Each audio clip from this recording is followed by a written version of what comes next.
We have been marking Armistice Day from France this morning. We heard from President Trump a moment ago and President Macron in France. We also, before hearing from those two, we heard from House Majority Leader Kevin McCarthy right here. We want to hear from the other side of the aisle right now. Rhode Island Democratic Congressman David Cicilline is the co-chairman of the Democratic Policy and Communications Committee. He sits on both the House Judiciary and Foreign Affairs Committee. Congressman, it's good to see you this morning. Thanks very much for joining us. Good morning. And let me start off where I started off with Kevin McCarthy, and that is give us your reaction to the midterm elections. Your party obviously now in the lead in terms of the majority in the House, and you've got leadership races next week, which I'll get to. Your reaction to what took place? Well, I think it was a very good night for Democrats, a very good night for the country. We won all across America, running on a message to get things done for the American people, to focus on driving down the cost of health care, particularly the cost of prescription drugs, raising family incomes by rebuilding the country and creating 16 million good-paying jobs with a serious infrastructure bill, and taking on the serious corruption in Washington and the money in politics and reforming our system. So Democrats ran on that. We won in places like Kansas and Pennsylvania and Michigan. And it shows when Democrats speak about the issues that matter in people's lives and have an agenda to improve those things, we can get elected and we can win. So I think it was a great night for our party, a great night for our country. Well, you heard what the majority leader said a moment ago, Kevin McCarthy, that the platform on the left is very much about investigations. You've said yourself you want to see the president's tax returns. It's very much about trying to impeach President Trump and not really a platform to move the country forward in terms of helping people. Your reaction and your response? Yeah, I mean, nothing could be further from the truth. Democrats ran on a very specific agenda. I helped craft it with my two co-chairs of the Democratic Policy and Communications Committee. It's an agenda for the people of this country. It's focusing on driving down the cost of health care, driving down the cost of prescription drugs, protecting coverage for pre-existing condition, raising family incomes by rebuilding our country with a serious infrastructure plan for our roads, bridges, ports, transit systems. Will create 16 million good-paying jobs, and taking on the corruption in Washington by getting money out of our political system. Those are issues Democrats ran on and won. That's our agenda. We're going to make good on those promises. Obviously, we also have a responsibility to do oversight. It's a constitutional obligation. We ought to do it carefully, do it seriously. But we are able to do both things. The American people expect us to move forward on the things that are going to make their lives better, and at the same time hold this administration accountable and do oversight as the Constitution requires. The president has been pursuing an agenda to create jobs and get economic growth growing again. We just saw 4.2% economic growth in the second quarter, 3.5% economic growth in the third quarter. We are seeing a record unemployment numbers. So the economic policies have clearly been working, but not one Democrat voted for the tax cuts. A lot of your colleagues complained about the rollback in regulations. Are you going to try to raise taxes? Yeah. Look, I think we should recognize the low unemployment rate is terrific news, and we should all celebrate it. But the problem is when you dig below those numbers, you see too many Americans are working 2 and 3 jobs just to make ends meet. Incomes still are not going up at the pace they should.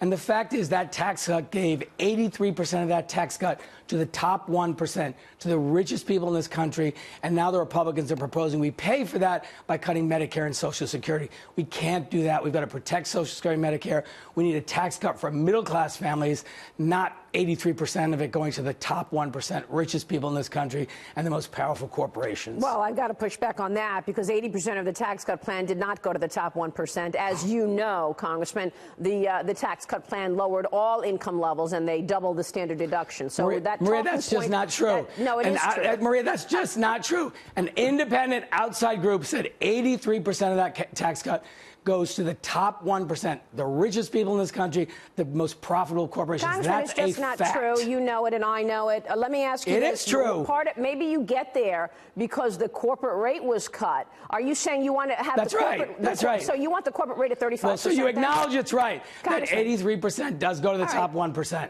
Congressman, do you want to raise the corporate tax rate? Is that what you're saying?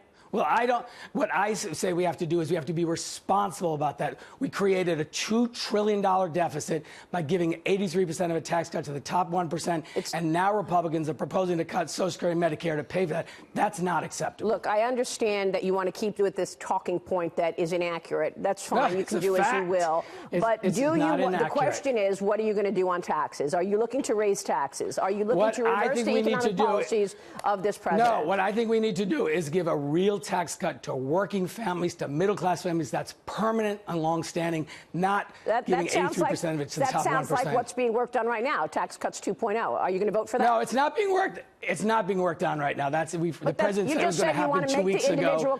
You just said you want to make the individual cuts permanent. I think that's what Democrats will do. And you want to lower taxes for the middle class. That's what the president is working on. I think what Democrats want to do is give a tax cut to people who deserve it. Middle-class families, working families, and roll back the top 1%. The richest people in this country got 83% of the tax cut. Okay, so you want to raise taxes. You want to raise taxes on the top 1%. No, I want to cut taxes on the middle class. I understand what you're saying, Congressman. Do you want to raise taxes on the top 1% then, or do you want to raise the corporate rate?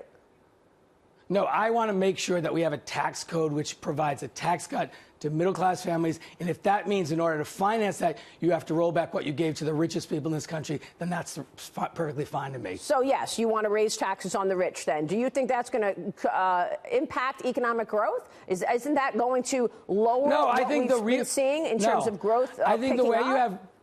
No, I think the way you have economic growth is you grow the middle class. The way you grow the economy is you make sure middle-class families have more money in their pockets so they can buy the goods and services business produces. Growing the middle class is how you have sustainable economic growth. This sort of trickle-down economics that if you just let rich people keep more of their money, somehow it's going to trickle down to the rest of it, just doesn't work in the long term. Well, clearly that didn't work the prior 10 years before President Trump took office, because that was a lot of the talking point that was in place under President Obama, and we never saw a year that grew the economy more than 2% for eight straight years. Of sustained job growth for 8 straight years. We saw 8 years of sustained job growth. We obviously are looking at the tax story. Let's take a look at health care. You said that you want to lower prices. How will you do that? Well, we have a piece of legislation that will allow the government to negotiate discounted prices with pharmaceutical companies to drive down healthcare prescription drug prices, bring more transparency to that, prevent gouging. That will save tens of billions of dollars, not only for consumers, but for the taxpayers. This is a simple thing to do, allow the government to negotiate discounted prices and save on prescription drugs. The president has spoken about it.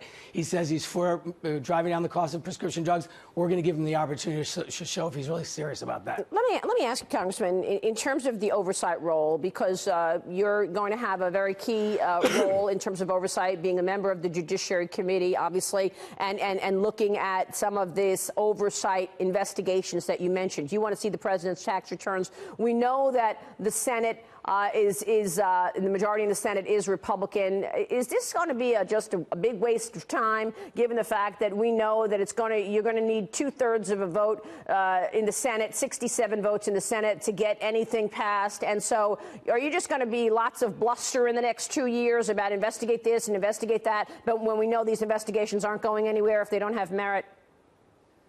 Well, of course it's not going to go anywhere if they don't have merit, but I have a lot of confidence. You need 67 votes in the Senate. Where are you going to get them? I think I have a lot of confidence that we can go forward on the agenda that Democrats ran on, driving down health care costs, rebuilding our country and raising family incomes, and taking on the serious corruption in Washington. We have independent responsibilities to do oversight. We'll do both things. We don't need the Senate to do oversight. So I hope that they will agree with us that that agenda about driving down health care costs, rebuilding our country, and taking the money out of our political system, that we can find common ground. The president spoke about those 3 things as 3 of his priorities. He actually hasn't delivered on them, but he says he's committed to them. So we should be able to work together, find common ground, and get things done for the American people. Real quick, Congressman, before you go, speaking of corruption, we know that there was massive abuse to the FISA court when information was not given to the FISA court about the Democrats and Hillary Clinton paying for the dossier, et cetera.